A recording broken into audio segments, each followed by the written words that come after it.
Oke, selamat pagi semuanya. Nah, pada hari ini kita akan sama-sama melanjutkan pembelajaran kita ya di pertemuan keempat ini. Jadi materi kita di pertemuan keempat ya di bagian keempat ini adalah mengenai Kristus hikmat Allah. Karena di pertemuan sebelumnya kita sudah belajar mengenai eh, hikmat Allah ya, kemudian mengenai takut akan Tuhan.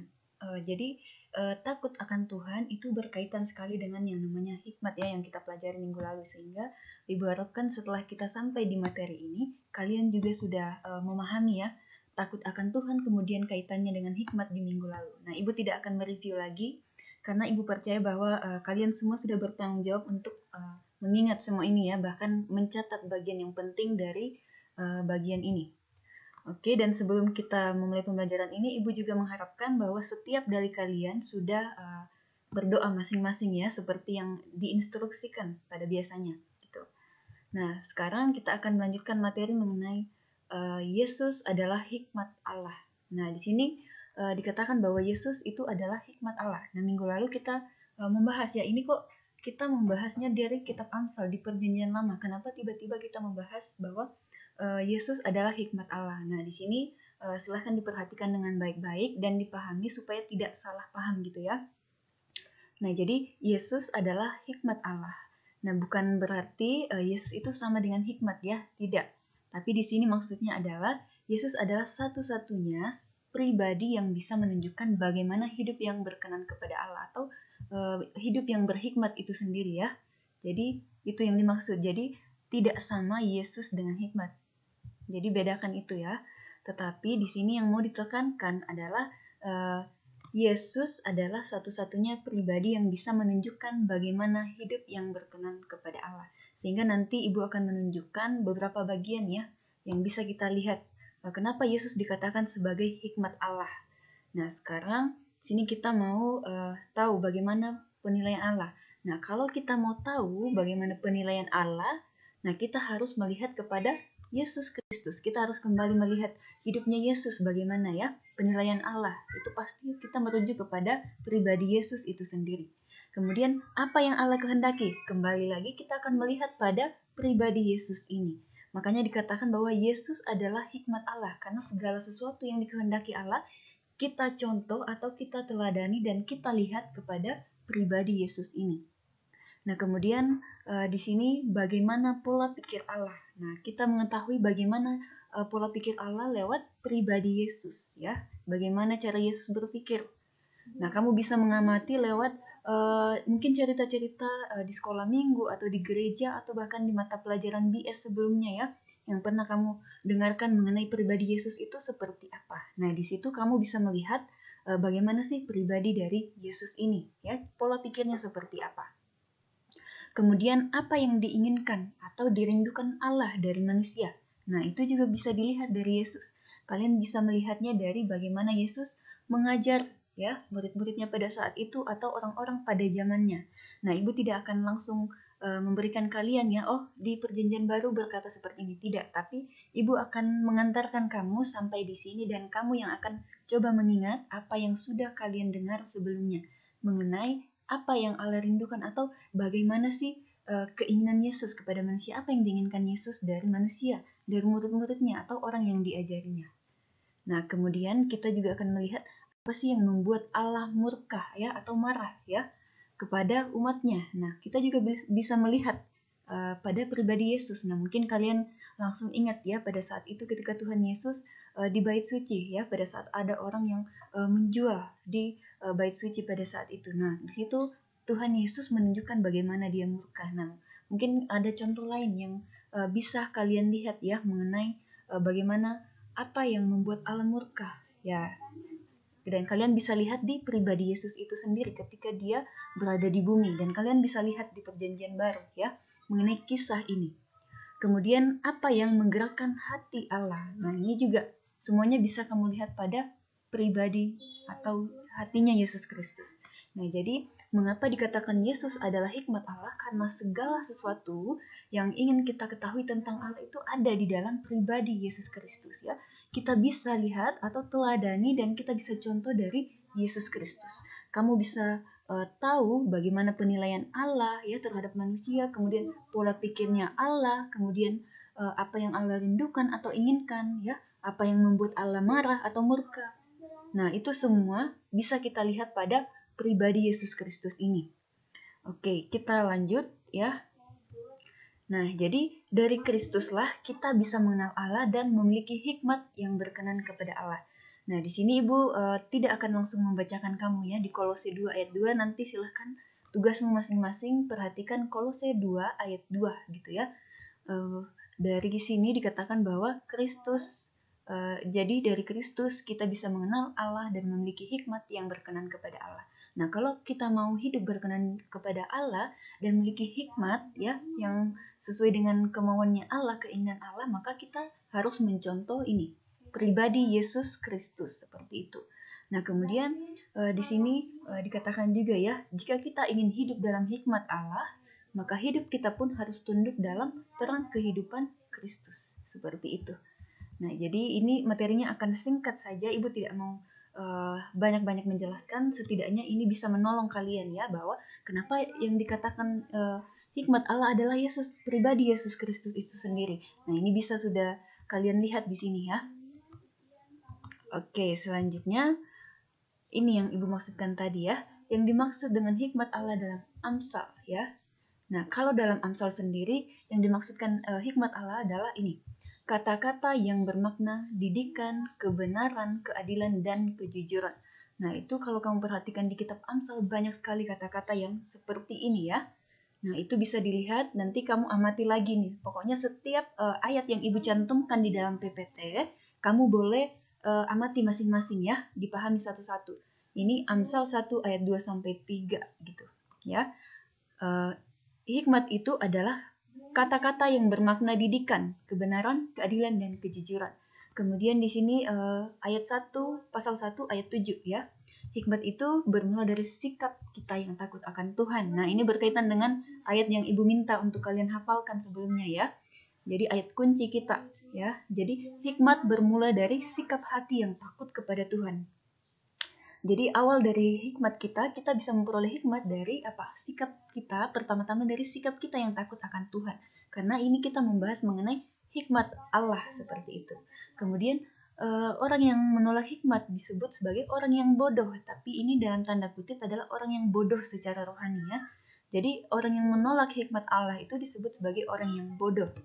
Kemudian Amsal 1 ayat 20 sampai 33. Nah, di sini undangan hikmat terbuka bagi semua orang yang masih hidup ya, terutama bagi orang muda yang belum berpengalaman seperti kita, anak-anak yang baru bertumbuh ya.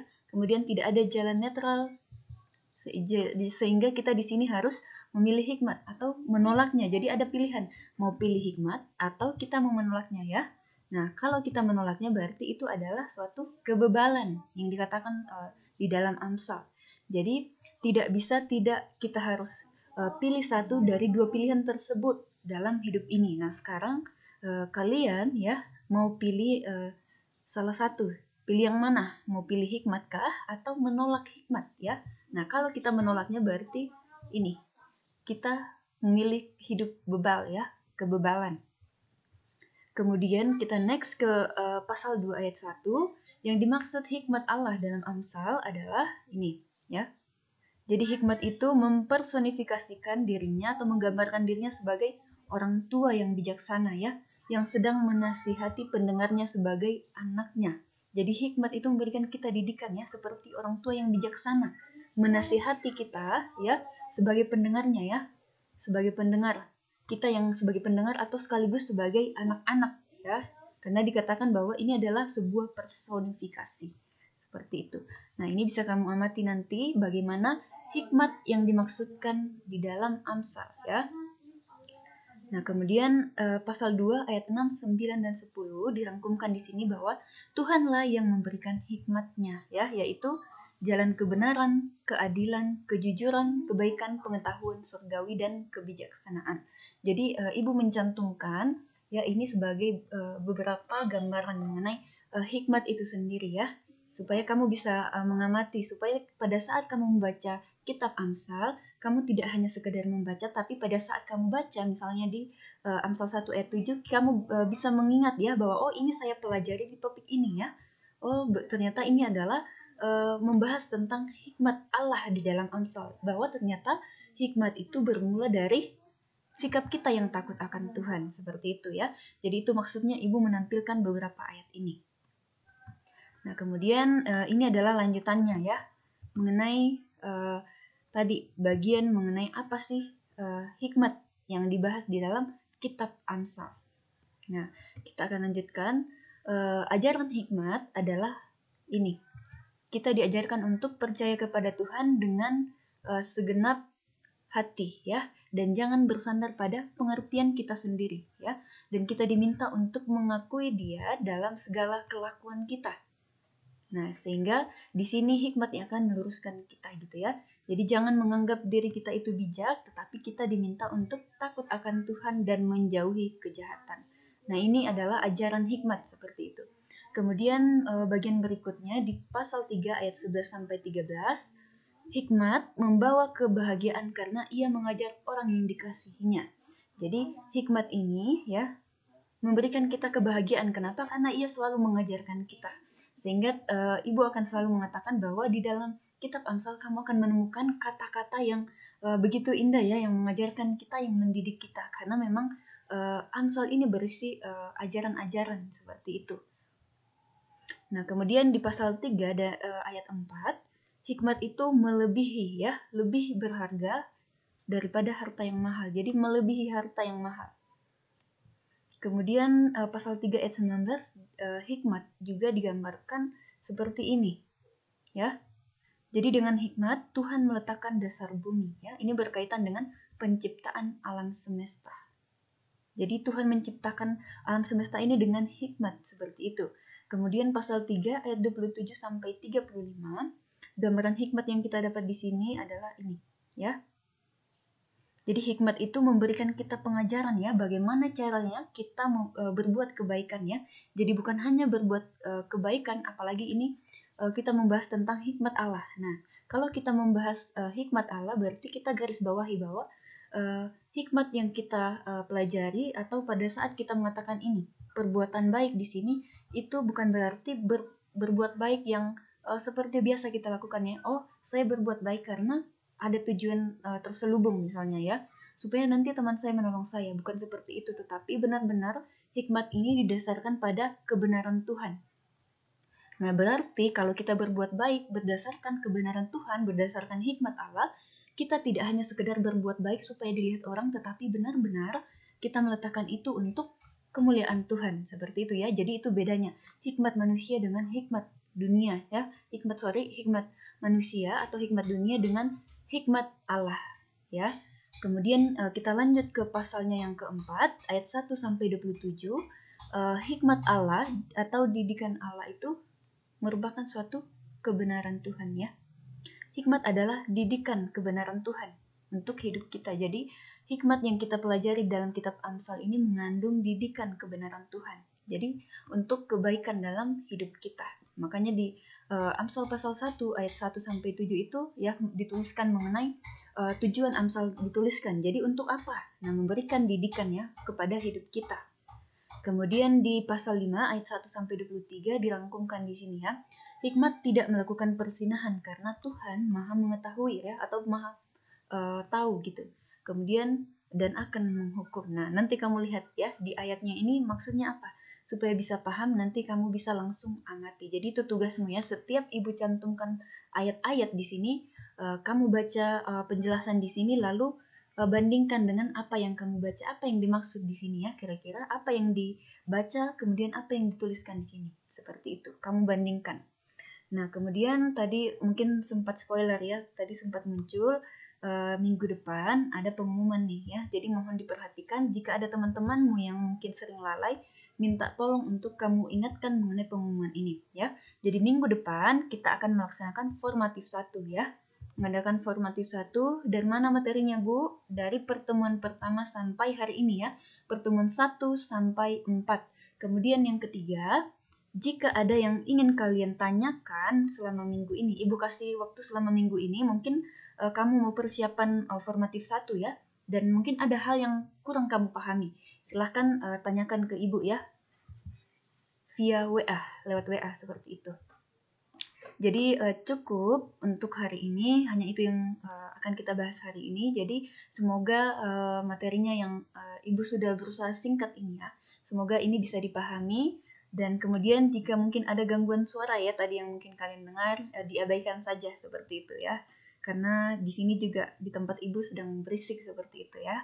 Nah, jadi Ibu ingatkan minggu depan formatif 1 silakan diperhatikan dan ditanyakan jika ada yang belum kamu pahami ya. Oke, terima kasih semuanya. Sampai bertemu minggu depan. Selamat mempersiapkan diri untuk formatif 1.